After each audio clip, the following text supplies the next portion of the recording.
Hey, what is up guys, welcome back to the channel and welcome back to Gran Turismo 7. It's time to continue on with my update 1.46 car reviews, this time reviewing the second of the EV cars to come with this update, the AFEELA. Basically a massive collaboration between Sony and Honda to create this. Now I will explain more about what this vehicle is as we go into the review, but first and foremost a quick disclaimer: I will be leaving my personal biases about EVs and electric vehicles and all that stuff at the door, and I will review this car as for what it is. So the AFEELA Prototype 2024, as you may know, this is a complete prototype at this stage. They are planning to take pre-orders in 2025 with deliveries around about 2026. Again, I think it does vary by countries. That is the rumor, at least for my country, which is the United Kingdom. In terms of the stats for this, the PP is 546.75, displacement 0, drivetrain 4-wheel drive, max power 0, weight again 0. They're not showing much of that in terms of this car because again the real world stats haven't been released. Aspiration, electric vehicle, and the price point for this thing is completely free, so you can get as many of these as you want for the price point of nothing at all. Every single one that you pick up will be completely free. It isn't just kind of the first one's free and then you have to purchase the rest. Now let's talk about the real world pricing to begin with. The rumour mill is anywhere in the range of £70,000 to £100,000, at least in my currency. Now don't get me wrong, that is an absolute boatload of money, but let's be honest, if that is true, I am really not shocked by that price point. Again, something that 5-6 years ago would have cost you £30,000 is probably costing you upwards of maybe double that to upwards of £70,000 at this point. It's just really quite bizarre how especially cars have absolutely gone through the roof ever since the pandemic, so it really doesn't shock me. In terms of the car itself, we need to kind of remember what this car is all about. So again, a partnership between Sony and Honda to create this sort of, I guess, Sony mobility program, whatever the hell it is. I'm really not too bothered about that, but in terms of the car itself, it is basically just a rolling futuristic entertainment system. In fact, some of the features of this car in terms of what is sort of rumoured and what they've kind of shown off on the website and such, it's just absolutely ridiculous. I think we all know the kind of meme at this point about this car where it was driven by a PlayStation DualSense controller, the whole Fortnite loading up on the screen in the car. Again, it is very much a full-blown luxury futuristic vehicle. It's not really a car, in my opinion, that suits a game like Gran Turismo 7 where it is basically purebred racetracks. To be honest, a car like this would have suited a open world racing game much more. However, they don't really have that option considering Sony and their whole flagship racing title on their console in terms of exclusives is obviously Gran Turismo, and their latest game is Gran Turismo 7, so it was basically bound to happen at some point. Now obviously we knew about this car coming to the game since the end of 2023. There was the whole sort of trailer for it and there was images of the car in game and such, so it had to happen at some point, and finally it is now in the game and sort of out the way, I guess. Now again, my personal biases, I am not a big fan of EV vehicles or electric vehicles. However, I am going to review it with as open mind as possible. I will try not to bring my personal biases into the review. So is it a good car for a track racing game? Absolutely not. Do I outright hate the car? No, not really. Do I think they actually wasted the potential that this car could have brought to the game in terms of the quirkiness of the vehicle? So some of those weird options, the whole screen and stuff like that. Absolutely, and that is where my main gripe with this car is. Don't get me wrong, it's pretty boring. It's not the best car to race in the world. It's not by any means particularly slow, which I'll kind of talk about towards the end of this review, and I will show you a little bit later on. In fact, surprisingly enough, it's decent on a track. Obviously, it's not going to be the best, but in terms of wasted potential, all the screens and all the features that they're essentially teasing for the real world version of this car are not really present, which is a massive shame, especially for the likes of me who uses VR and such to kind of dive into these cockpits, have a good look around and sort of get immersed. They could have done much more with this car, especially since this car is basically a rolling advertisement for pre-orders of this vehicle. Now, one thing for me that I am going to mention is this definitely feels like a sort of Sony forced feature. Again, this car doesn't really make sense for a track racing game. I think if you wanted it to be, you know, a rolling advertisement open world game would have been much better for it. Now, obviously, they don't really have an exclusive open world game, so that was never going to happen. So I do feel like Sony was like, okay, yeah, you know, we're partnered up to get this car out. You need to advertise it in our flagship racing game. Get it in Gran Turismo 7. Again, not really the core audience for these type of vehicles, to be totally honest, but it's here anyway. But again, it does feel like sort of, you know, Sony sort of forcing Polyphony's hand to say, this is getting in the game, you will put it in, you know, enough said.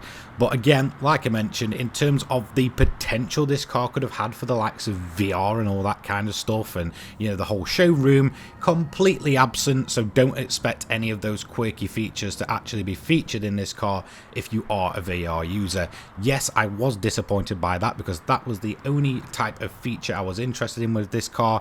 I wasn't interested in about how it drove or anything like that. I just wanted that immersive experience in VR to be able to use some of these ridiculous features, and they are just not present at all.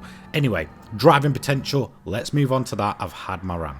So my thoughts are obvious. It doesn't suit a track-based racing game at all. There's no real massive long-term use for it. Again, EV vehicle, not really catered for in Gran Turismo. Polyphony don't seem to cater for them in the slightest, although there is quite a collection that's built up over time now.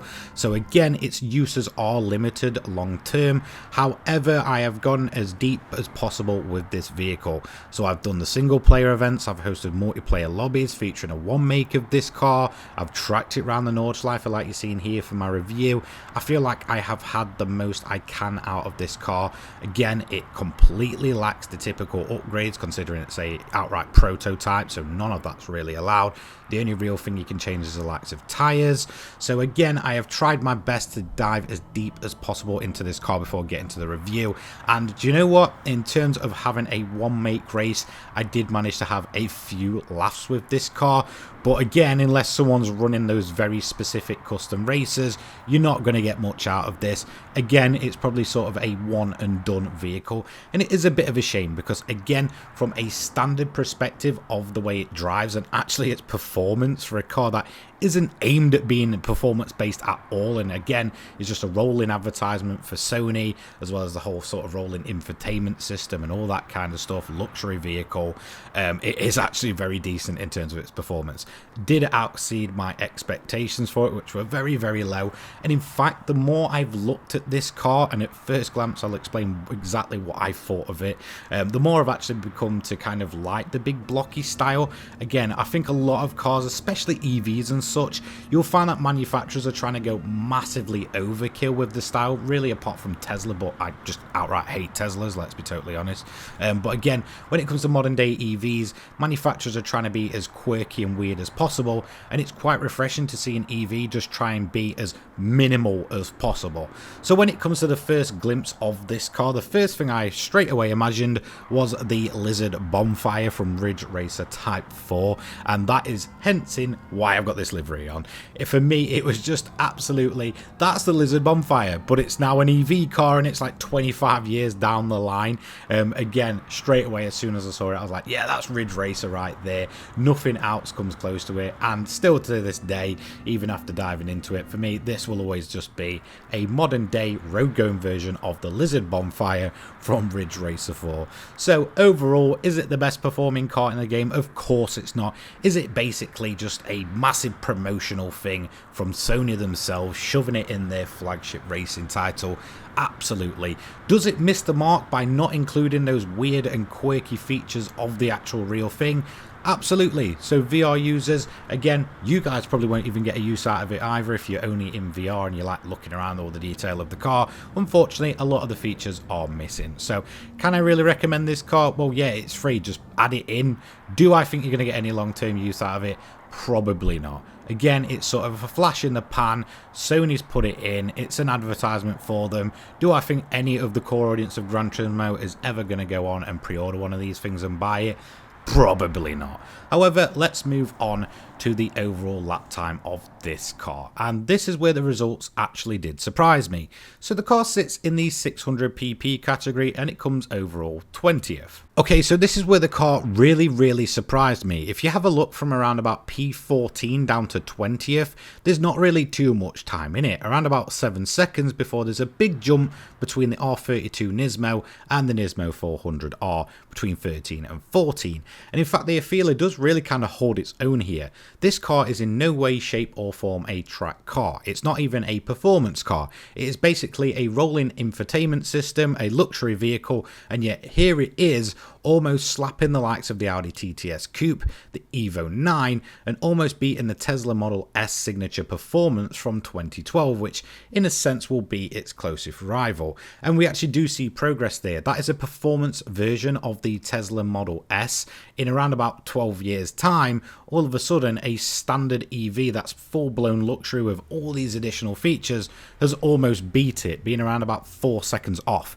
So in terms of performance, it did genuinely surprise me of a lap of the Nordschleife. So it really isn't too bad, but again, unfortunately, because it's EV, it lacks customization. Your use of this car is going to be very limited. But again, from a performance standpoint, it did massively exceed my expectations. It really isn't that bad to drive once you get used to it. I know people will just probably say it's awful without even really giving it a chance, but if you really deep dive into this vehicle and put some miles on it, it really isn't that bad. And real proofs in the pudding, and as you can see from this leaderboard, it massively exceeded those expectations. So the rolling Sony advertisement finally has its review for Gran Turismo 7. It's finally in game, and hopefully we can move away from this whole advertisement process of update 1.46. Both the Skoda and AFEELA just very much felt like they were there to both advertise, well, Skoda's introduction to Gran Turismo, which again I don't mind too much because we'll probably see more of them down the line, but this for me just feels like Sony's way of saying, look, we've got a new car coming out, this is our car, it's in our flagship game, go ahead, pre-order it. Not going to work. I don't think the core audience of Gran Turismo really wants to go ahead and purchase an AFEELA.